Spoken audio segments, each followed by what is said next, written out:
ಬಹಳ ಮುಖ್ಯವಾಗಿ 48 ಗಂಟೆಗಳ ಅವಧಿಯಲ್ಲಿ ವಾಪಸ್ ಹೋಗಬೇಕು, ಪಾಕಿಸ್ತಾನಿ ಯಾರ್ಯಾರಿದ್ದಾರೆ ವಾಪಸ್ ಹೋಗಬೇಕು, ಆಮೇಲೆ ರಾಜತಾಂತ್ರಿಕರಿಗೆ 1 ವಾರದ ಕಾಲಾವಕಾಶ, ಮತ್ತು ಇನ್ನೂ ಅನೇಕರು ಈ ಆಕ್ಟ್ರು, ಸಿಂಗರ್ಸು, ಸಾಹಿತಿಗಳು ಇವರೆಲ್ಲ ಬಂದಿರ್ತಾರೆ. ಇವರಿಗೆ ಫ್ರೀ ವೀಸಾ ಇರುತ್ತೆ. ಫ್ರೀ ವೀಸಾ ಅಂದ್ರೆ SPS ಅಂತೇಳಿ ಒಂದು ಕಾಲಂನಡಿಯಲ್ಲಿ ಅವರಿಗೊಂದು ವೀಸಾ ಸಿಗುತ್ತೆ. ಅಂದ್ರೆ ಸಾರ್ಕ್ ರಾಷ್ಟ್ರಗಳಿಗೆಲ್ಲ ಹೋಗೋದಕ್ಕೆ ಅವರಿಗೆ ಫ್ರೀ ವೀಸಾ ಇರುತ್ತೆ. ಅದೆಲ್ಲವೂ ಕೂಡ ಕ್ಯಾನ್ಸಲ್ ಆಗಿದೆ. ಆ ಅವಕಾಶ ಎಲ್ಲ ಕ್ಯಾನ್ಸಲ್ ಆಗಿದೆ. ಮತ್ತು ಈ ಸಿಂಧೂ ನದಿ ವಿಚಾರಕ್ಕೆ ಸಂಬಂಧಪಟ್ಟಾಗ 1961 9 ವರ್ಷಗಳ ಕಾಲ ಸುದೀರ್ಘವಾಗಿ ಚರ್ಚೆಗಳೆಲ್ಲ ಆಗಿ ಅಯೂಬ್ ಖಾನ್ ಮತ್ತು ನೆಹರು ಅವರಕ್ಕೆ ಸಹಿ ಹಾಕ್ತಾರೆ, ವಿಶ್ವ ಬ್ಯಾಂಕ್ನ ಮಧ್ಯಸ್ಥಿಕೆಯಲ್ಲಿ ಸಹಿ ಹಾಕ್ತಾರೆ. ಈ ಹಿಂದೆ ಕೂಡ ಪಾಕಿಸ್ತಾನ ಹೇಳಿತ್ತು, ಯಾವತ್ತಾದ್ರೂ ನೀವು ನೀರು ಬಿಡ್ತೀವಿ ಅಂತ ಏನಾದ್ರೆ ಅದು ಯುದ್ಧ ಘೋಷಣೆ ಆದಂಗೆ. ಈಗ ಅವರು ವಿಶ್ವ ಬ್ಯಾಂಕ್ ಮುಂದೆ ಎಲ್ಲ ಹೋಗ್ಬೇಕೀಗ, ಅವ್ರು ಹೋಗ್ಬೇಕು, ನಮಗೇನು ಕೆಲಸ ಇಲ್ಲ ಅದರಲ್ಲಿ.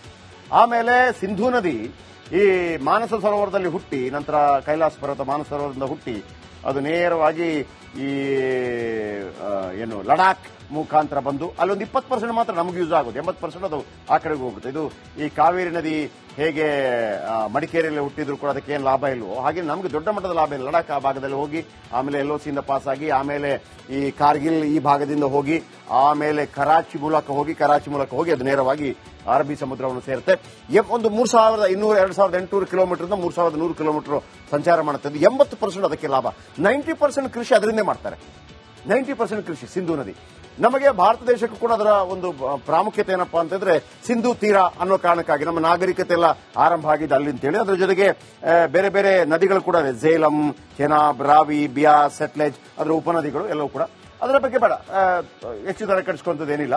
ಇದರ ಬಗ್ಗೆ ಹೇಳ್ತಾ ಹೋಗಿ ಸ್ವಾತಂತ್ರ್ಯ ನಂತರ 1947ರಲ್ಲಿ ಭಾರತದ ವಿಭಜನೆ ಆಗುತ್ತೆ. ಪಂಜಾಬ್ ಪ್ರಾಂತ್ಯ 2 ಭಾಗಗಳಾಗಿ ವಿಂಗಡಣೆ ಆಗುತ್ತೆ. ಪಂಜಾಬ್ನಲ್ಲಿ ಹರಿಯುವ ನದಿಗಳ ಬಗ್ಗೆ ಕೂಡ ಚರ್ಚೆ ಶುರುವಾಗುತ್ತೆ.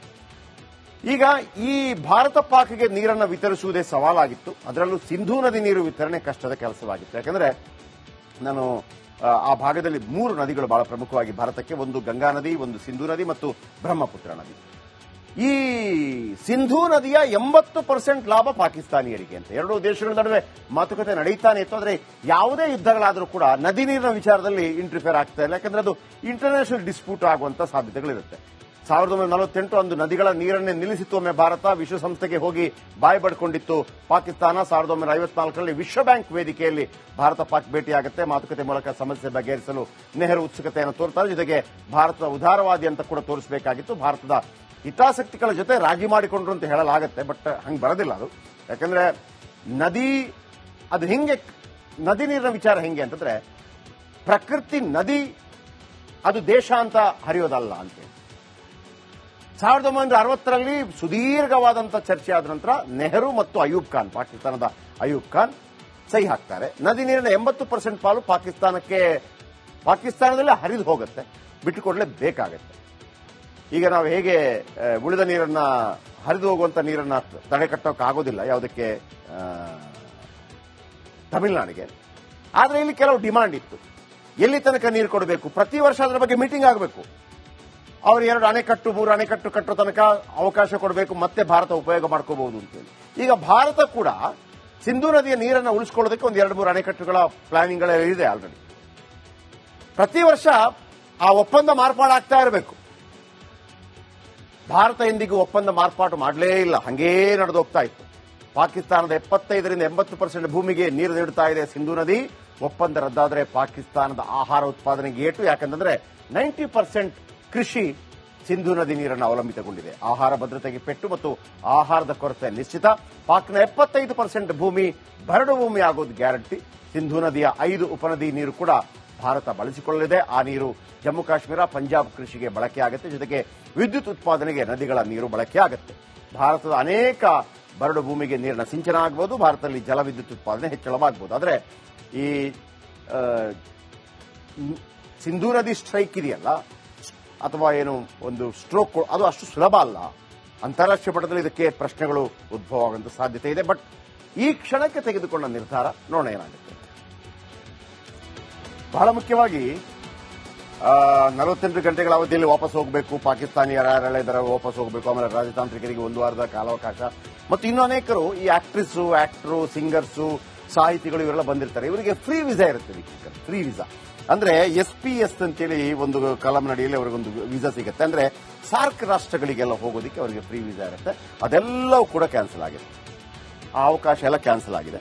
ಮತ್ತು ಈ ಸಿಂಧೂ ನದಿ ವಿಚಾರಕ್ಕೆ ಸಂಬಂಧಪಟ್ಟಾಗ 1961 9 ವರ್ಷಗಳ ಕಾಲ ಸುದೀರ್ಘವಾಗಿ ಚರ್ಚೆಗಳೆಲ್ಲ ಆಗಿ ಅಯೂಬ್ ಖಾನ್ ಮತ್ತು ನೆಹರು ಅವರಕ್ಕೆ ಸಹಿ ಹಾಕ್ತಾರೆ, ವಿಶ್ವ ಬ್ಯಾಂಕ್ನ ಮಧ್ಯಸ್ಥಿಕೆಯಲ್ಲಿ ಸಹಿ ಹಾಕ್ತಾರೆ. ಈ ಹಿಂದೆ ಕೂಡ ಪಾಕಿಸ್ತಾನ ಹೇಳಿತ್ತು, ಯಾವತ್ತಾದ್ರೂ ನೀವು ನೀರು ಬಿಡ್ತೀವಿ ಅಂತ ಏನಾದ್ರೆ ಅದು ಯುದ್ಧ ಘೋಷಣೆ ಆದಂಗೆ. ಈಗ ಅವರು ವಿಶ್ವ ಬ್ಯಾಂಕ್ ಮುಂದೆ ಎಲ್ಲ ಹೋಗ್ಬೇಕೀಗ, ಅವ್ರು ಹೋಗ್ಬೇಕು, ನಮಗೇನು ಕೆಲಸ ಇಲ್ಲ ಅದರಲ್ಲಿ. ಆಮೇಲೆ ಸಿಂಧೂ ನದಿ ಈ ಮಾನಸ ಸರೋವರದಲ್ಲಿ ಹುಟ್ಟಿ, ನಂತರ ಕೈಲಾಸ ಪರ್ವತ ಮಾನಸ ಸರೋವರದಿಂದ ಹುಟ್ಟಿ ಅದು ನೇರವಾಗಿ ಈ ಏನು ಲಡಾಖ್ ಮುಖಾಂತರ ಬಂದು ಅಲ್ಲೊಂದು 20% ಮಾತ್ರ ನಮಗೆ ಯೂಸ್ ಆಗೋದು, 80% ಅದು ಆ ಕಡೆಗೆ ಹೋಗುತ್ತೆ. ಇದು ಈ ಕಾವೇರಿ ನದಿ ಹೇಗೆ ಮಡಿಕೇರಿಯಲ್ಲಿ ಹುಟ್ಟಿದ್ರು ಕೂಡ ಅದಕ್ಕೆ ಏನು ಲಾಭ ಇಲ್ವೋ ಹಾಗೆ ನಮಗೆ ದೊಡ್ಡ ಮಟ್ಟದ ಲಾಭ ಇಲ್ಲ. ಲಡಾಖ್ ಆ ಭಾಗದಲ್ಲಿ ಹೋಗಿ ಆಮೇಲೆ LOCಯಿಂದ ಪಾಸ್ ಆಗಿ ಆಮೇಲೆ ಈ ಕಾರ್ಗಿಲ್ ಈ ಭಾಗದಿಂದ ಹೋಗಿ ಆಮೇಲೆ ಕರಾಚಿ ಮೂಲಕ ಹೋಗಿ ಅದು ನೇರವಾಗಿ ಅರಬ್ಬಿ ಸಮುದ್ರವನ್ನು ಸೇರುತ್ತೆ. ಒಂದು 3200-2800 ಕಿಲೋಮೀಟರ್ 3100 ಕಿಲೋಮೀಟರ್ ಸಂಚಾರ ಮಾಡುತ್ತೆ. 80% ಅದಕ್ಕೆ ಲಾಭ. 90% ಕೃಷಿ ಅದರಿಂದ ಮಾಡ್ತಾರೆ. 90% ಕೃಷಿ ಸಿಂಧೂ ನದಿ. ನಮಗೆ ಭಾರತ ದೇಶಕ್ಕೂ ಕೂಡ ಅದರ ಒಂದು ಪ್ರಾಮುಖ್ಯತೆ ಏನಪ್ಪಾ ಅಂತಂದ್ರೆ ಸಿಂಧೂ ತೀರ ಅನ್ನೋ ಕಾರಣಕ್ಕಾಗಿ ನಮ್ಮ ನಾಗರಿಕತೆ ಎಲ್ಲ ಆರಂಭ ಆಗಿದೆ ಅಲ್ಲಿ ಅಂತೇಳಿ. ಅದರ ಜೊತೆಗೆ ಬೇರೆ ಬೇರೆ ನದಿಗಳು ಕೂಡ ಇದೆ, ಝೇಲಂ, ಚೆನಾಬ್, ರಾವಿ, ಬಿಯಾಸ್, ಸಟ್ಲೆಜ್, ಅದರ ಉಪನದಿಗಳು ಎಲ್ಲವೂ ಕೂಡ. ಅದರ ಬಗ್ಗೆ ಬೇಡ ಹೆಚ್ಚು ತರ ಕಟ್ಟಿಸ್ಕೊಂತದ್ದೇನಿಲ್ಲ. ಇದರ ಬಗ್ಗೆ ಹೇಳ್ತಾ ಹೋಗುದು. ಸ್ವಾತಂತ್ರ್ಯ ನಂತರ 1947ರಲ್ಲಿ ಭಾರತದ ವಿಭಜನೆ ಆಗುತ್ತೆ. ಪಂಜಾಬ್ ಪ್ರಾಂತ್ಯ 2 ಭಾಗಗಳಾಗಿ ವಿಂಗಡಣೆ ಆಗುತ್ತೆ. ಪಂಜಾಬ್ನಲ್ಲಿ ಹರಿಯುವ ನದಿಗಳ ಬಗ್ಗೆ ಕೂಡ ಚರ್ಚೆ ಶುರುವಾಗುತ್ತೆ. ಈಗ ಈ ಭಾರತ ಪಾಕ್ಗೆ ನೀರನ್ನು ವಿತರಿಸುವುದೇ ಸವಾಲಾಗಿತ್ತು. ಅದರಲ್ಲೂ ಸಿಂಧೂ ನದಿ ನೀರು ವಿತರಣೆ ಕಷ್ಟದ ಕೆಲಸವಾಗಿತ್ತು. ಯಾಕಂದ್ರೆ ನಾನು ಆ ಭಾಗದಲ್ಲಿ 3 ನದಿಗಳು ಬಹಳ ಪ್ರಮುಖವಾಗಿ ಭಾರತಕ್ಕೆ, ಒಂದು ಗಂಗಾ ನದಿ, ಒಂದು ಸಿಂಧೂ ನದಿ ಮತ್ತು ಬ್ರಹ್ಮಪುತ್ರ ನದಿ. ಈ ಸಿಂಧೂ ನದಿಯ 80% ಲಾಭ ಪಾಕಿಸ್ತಾನಿಯರಿಗೆ ಅಂತ. ಎರಡೂ ದೇಶಗಳ ನಡುವೆ ಮಾತುಕತೆ ನಡೀತಾನೆ ಇತ್ತು. ಆದರೆ ಯಾವುದೇ ಯುದ್ಧಗಳಾದರೂ ಕೂಡ ನದಿ ನೀರಿನ ವಿಚಾರದಲ್ಲಿ ಇಂಟರ್ಫಿಯರ್ ಆಗ್ತಾ ಇಲ್ಲ. ಯಾಕಂದ್ರೆ ಅದು ಇಂಟರ್ನ್ಯಾಷನಲ್ ಡಿಸ್ಪ್ಯೂಟ್ ಆಗುವಂತ ಸಾಧ್ಯತೆಗಳಿರುತ್ತೆ. 1948 ಅಂದು ನದಿಗಳ ನೀರನ್ನೇ ನಿಲ್ಲಿಸಿತ್ತು ಒಮ್ಮೆ ಭಾರತ. ವಿಶ್ವಸಂಸ್ಥೆಗೆ ಹೋಗಿ ಬಾಯಿ ಬಡ್ಕೊಂಡಿತ್ತು ಪಾಕಿಸ್ತಾನ. 1954ರಲ್ಲಿ ವಿಶ್ವ ಬ್ಯಾಂಕ್ ವೇದಿಕೆಯಲ್ಲಿ ಭಾರತ ಪಾಕ್ ಭೇಟಿಯಾಗುತ್ತೆ. ಮಾತುಕತೆ ಮೂಲಕ ಸಮಸ್ಯೆ ಬಗೆಹರಿಸಲು ನೆಹರು ಉತ್ಸುಕತೆಯನ್ನು ತೋರ್ತಾರೆ. ಜೊತೆಗೆ ಭಾರತದ ಉದಾರವಾದಿ ಅಂತ ಕೂಡ ತೋರಿಸಬೇಕಾಗಿತ್ತು. ಭಾರತದ ಹಿತಾಸಕ್ತಿಗಳ ಜೊತೆ ರಾಜಿ ಮಾಡಿಕೊಂಡ್ರು ಅಂತ ಹೇಳಲಾಗುತ್ತೆ. ಬಟ್ ಹಂಗೆ ಬರೋದಿಲ್ಲ ಅದು. ಯಾಕಂದ್ರೆ ಅದು ಹೆಂಗೆ, ನದಿ ನೀರಿನ ವಿಚಾರ ಹೆಂಗೆ ಅಂತಂದ್ರೆ ಪ್ರಕೃತಿ ನದಿ ಅದು ದೇಶ ಅಂತ ಹರಿಯೋದಲ್ಲ ಅಂತೇಳಿ 1960ರಲ್ಲಿ ಸುದೀರ್ಘವಾದಂತಹ ಚರ್ಚೆ ಆದ ನಂತರ ನೆಹರು ಮತ್ತು ಅಯೂಬ್ ಖಾನ್, ಪಾಕಿಸ್ತಾನದ ಅಯೂಬ್ ಖಾನ್ ಸಹಿ ಹಾಕ್ತಾರೆ. ನದಿ ನೀರಿನ 80% ಪಾಲು ಪಾಕಿಸ್ತಾನದಲ್ಲೇ ಹರಿದು ಹೋಗುತ್ತೆ, ಬಿಟ್ಟುಕೊಡ್ಲೇಬೇಕಾಗತ್ತೆ.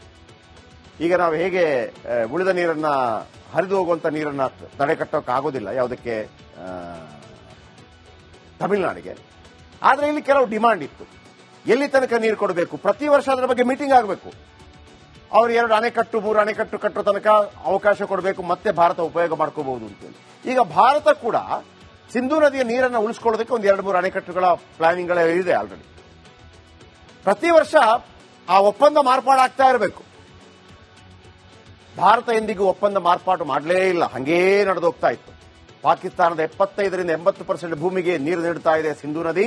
ಒಪ್ಪಂದ ರದ್ದಾದರೆ ಪಾಕಿಸ್ತಾನದ ಆಹಾರ ಉತ್ಪಾದನೆಗೆ ಏಟು. ಯಾಕಂದ್ರೆ 90% ಕೃಷಿ ಸಿಂಧೂ ನದಿ ನೀರನ್ನು ಅವಲಂಬಿತಗೊಂಡಿದೆ. ಆಹಾರ ಭದ್ರತೆಗೆ ಪೆಟ್ಟು ಮತ್ತು ಆಹಾರದ ಕೊರತೆ ನಿಶ್ಚಿತ. ಪಾಕ್ನ 75% ಭೂಮಿ ಬರಡು ಭೂಮಿ ಆಗೋದು ಗ್ಯಾರಂಟಿ. ಸಿಂಧೂ ನದಿಯ 5 ಉಪನದಿ ನೀರು ಕೂಡ ಭಾರತ ಬಳಸಿಕೊಳ್ಳಲಿದೆ. ಆ ನೀರು ಜಮ್ಮು ಕಾಶ್ಮೀರ, ಪಂಜಾಬ್ ಕೃಷಿಗೆ ಬಳಕೆ ಆಗುತ್ತೆ. ಜೊತೆಗೆ ವಿದ್ಯುತ್ ಉತ್ಪಾದನೆಗೆ ನದಿಗಳ ನೀರು ಬಳಕೆ ಆಗುತ್ತೆ. ಭಾರತದ ಅನೇಕ ಬರಡು ಭೂಮಿಗೆ ನೀರಿನ ಸಿಂಚನ ಆಗಬಹುದು. ಭಾರತದಲ್ಲಿ ಜಲವಿದ್ಯುತ್ ಉತ್ಪಾದನೆ ಹೆಚ್ಚಳವಾಗಬಹುದು. ಆದರೆ ಈ ಸಿಂಧೂ ನದಿ ಸ್ಟ್ರೈಕ್ ಇದೆಯಲ್ಲ, ಅಥವಾ ಏನು ಒಂದು ಸ್ಟ್ರೋಕ್, ಅದು ಅಷ್ಟು ಸುಲಭ ಅಲ್ಲ. ಅಂತಾರಾಷ್ಟ್ರೀಯ ಮಟ್ಟದಲ್ಲಿ ಇದಕ್ಕೆ ಪ್ರಶ್ನೆಗಳು ಉದ್ಭವ ಆಗುವಂತ ಸಾಧ್ಯತೆ ಇದೆ. ಬಟ್ ಈ ಕ್ಷಣಕ್ಕೆ ತೆಗೆದುಕೊಂಡ ನಿರ್ಧಾರ ನೋಡೋಣ ಏನಾಗುತ್ತೆ.